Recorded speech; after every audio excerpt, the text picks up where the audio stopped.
Hello, everyone. Today, we are going to discuss Semester 7 Electrical and Electronics Engineering with Dr. Nil. These subjects are the backbone of electrical and electronics engineering and help students connect theory with real-world electronics. That's a great insight, Dr. Nil.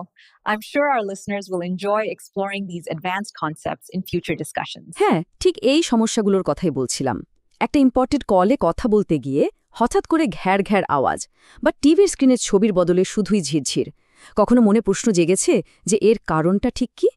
আসলে এই সব রহস্যের পিছনে কিন্তু আছে একজনই। আর আজকের এই আলোচনায় আমরা সেই আসল অপরাধীকে খুঁজে বের করবই। তাহলে প্রশ্ন হলো, এই নয়েজ জিনিসটা ঠিক কি? আচ্ছা ভাবুন তো, একটা জমজমাট পার্টিতে বন্ধুর সাথে দারুণ আড্ডা দিচ্ছেন, কিন্তু পাশের মারাত্মক হট্টগোলে কিছুই ঠিকমতো শোনা যাচ্ছে না। এই যে অবাঞ্ছিত চিৎকার, এটাই হলো নয়েজ। সোজা কথায় এমন এক সিগন্যাল যার মধ্যে কোনো কাজের ইনফরমেশন তো নেই, উল্টে আমাদের আসল সিগন্যালের মানে কাজের কথাটার 12টা বাজিয়ে দেয়। তো আমাদের তদন্তের প্রথম ধাপ, এই যে ডিস্টারবেন্স, এটা আখির আসছে কোথা থেকে, মানে এর উৎসটা কি?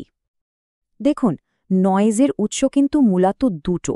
একটা হলো এক্সটার্নাল, মানে বাইরের গোলমাল, আর অন্যটা হলো ইন্টারনাল, মানে ভেতরের সমস্যা। আমাদের পার্টির উদাহরণটা দিয়েই যদি বলি, এক্সটার্নাল নয়েজ হলো পার্টি হলের বাইরে থেকে আসা রাস্তার গাড়ির বিকট আওয়াজ, আর অন্যদিকে ইন্টারনাল নয়েজ তৈরি হয় সিস্টেমের ভেতর থেকেই। যেমন ধরুন, পার্টির নিজস্ব সাউন্ড সিস্টেম থেকেই একটা হালকা হিসির শব্দ আসছে, ওটাই হলো ইন্টারনাল নয়েজ।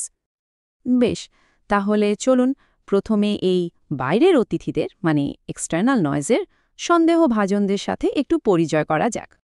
এই বাইরের শত্রুরাও কিন্তু একরকম নয়, এদের মধ্যে বেশ কয়েকটা ভাগ আছে। প্রথমটা হলো ম্যানমেড নয়েজ, মানে যা কলকারখানা বা গাড়ির ইঞ্জিন থেকে তৈরি হয়। দ্বিতীয়ত অ্যাটমসফেরিক নয়েজ, ভাবুন তো, হঠাৎ বাজ পড়ার যে শব্দ, ঠিক সেই রকম। আর সবশেষে আছে এক্সট্রা টেরেস্ট্রিয়াল নয়েজ।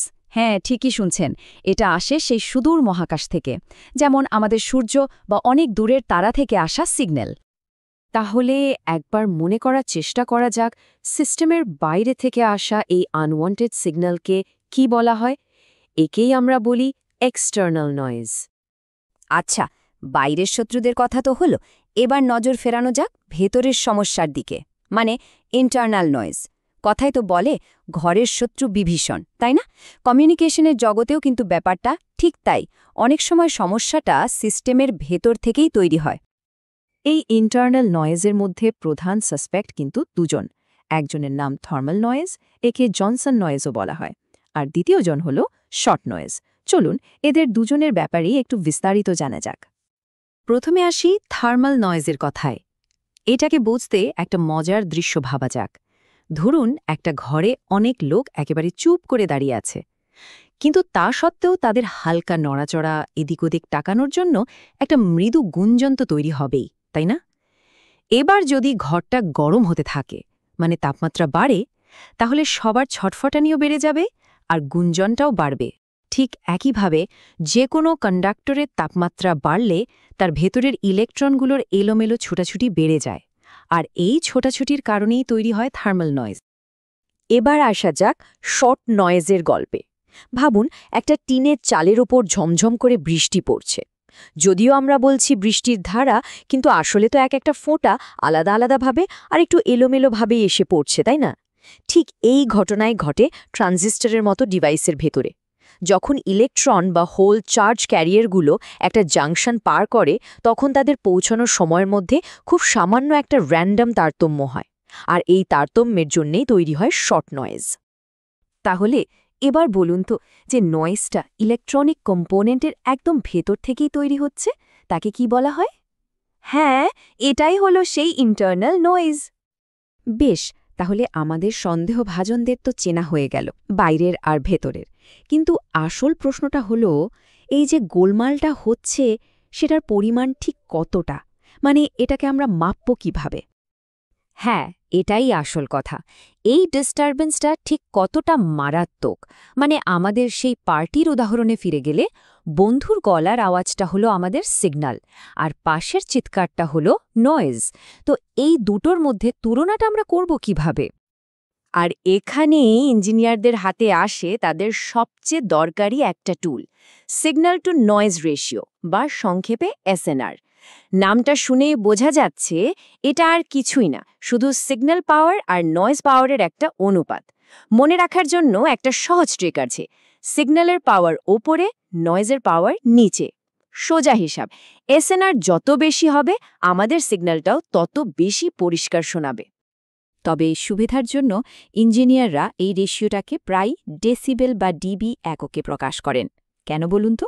কারণ কমিউনিকেশনে এই পাওয়ারের মানগুলো অনেক বড় বা অনেক ছোট হতে পারে। লগারিদমিক স্কেল ব্যবহার করলে ওই বিশাল সংখ্যাগুলোকে অনেক সহজে ছোট করে লেখা যায়, আর হিসেব করতেও খুব সুবিধা হয়। তাহলে সব শেষে আর একবার মনে করে নেওয়া যাক, সিগন্যাল পাওয়ার আর নয়েজ পাওয়ারের এই খুব গুরুত্বপূর্ণ অনুপাতটাকে কি বলা হয়? এক কথায়, সিগন্যাল টু নয়েজ রেশিও বা এসএনআর। এতক্ষণ তো আমরা নয়েজকে চিনলাম, তাকে মাপার উপায়ও জানলাম, কিন্তু প্রশ্ন হল, একজন ইঞ্জিনিয়ারের জন্য এই নয়েজকে নিয়ন্ত্রণ করাটা ঠিক কেন এত জরুরি? কারণ সত্যি বলতে নয়েজের প্রভাব কিন্তু মারাত্মক। অ্যানালগ সিস্টেমের কথা ভাবুন, টিভির স্ক্রিনে সেই স্নো বা ঝিরঝিরি অথবা রেডিওতে ঘ্যার স্ট্যাটিক আওয়াজ, সবই এই নয়েজের কীর্তি। আবার ডিজিটাল সিস্টেমে ব্যাপারটা আরও জটিল।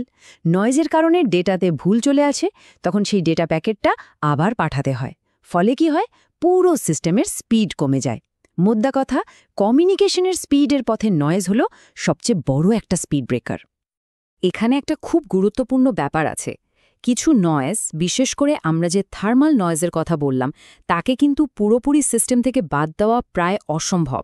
এটা পদার্থবিজ্ঞানের একটা মৌলিক নিয়ম। তাই ইঞ্জিনিয়ারদের আসল চ্যালেঞ্জটা এখানে।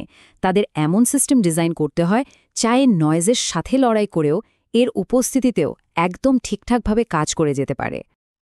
একটা কথা মনে রাখতে হবে, ভবিষ্যতের টেকনোলজির লড়াইটা কিন্তু আসলে সবচেয়ে পরিষ্কার সিগন্যালের লড়াই। এই যে নয়েজকে বোঝা, তাকে ম্যানেজ করা, এটা শুধু পরীক্ষার খাতায় লেখার জন্য নয়। এটাই কিন্তু 6G, স্যাটেলাইট কমিউনিকেশন বা কোয়ান্টাম কম্পিউটিংয়ের মতো ভবিষ্যতের টেকনোলজি তৈরির আসল চাবি।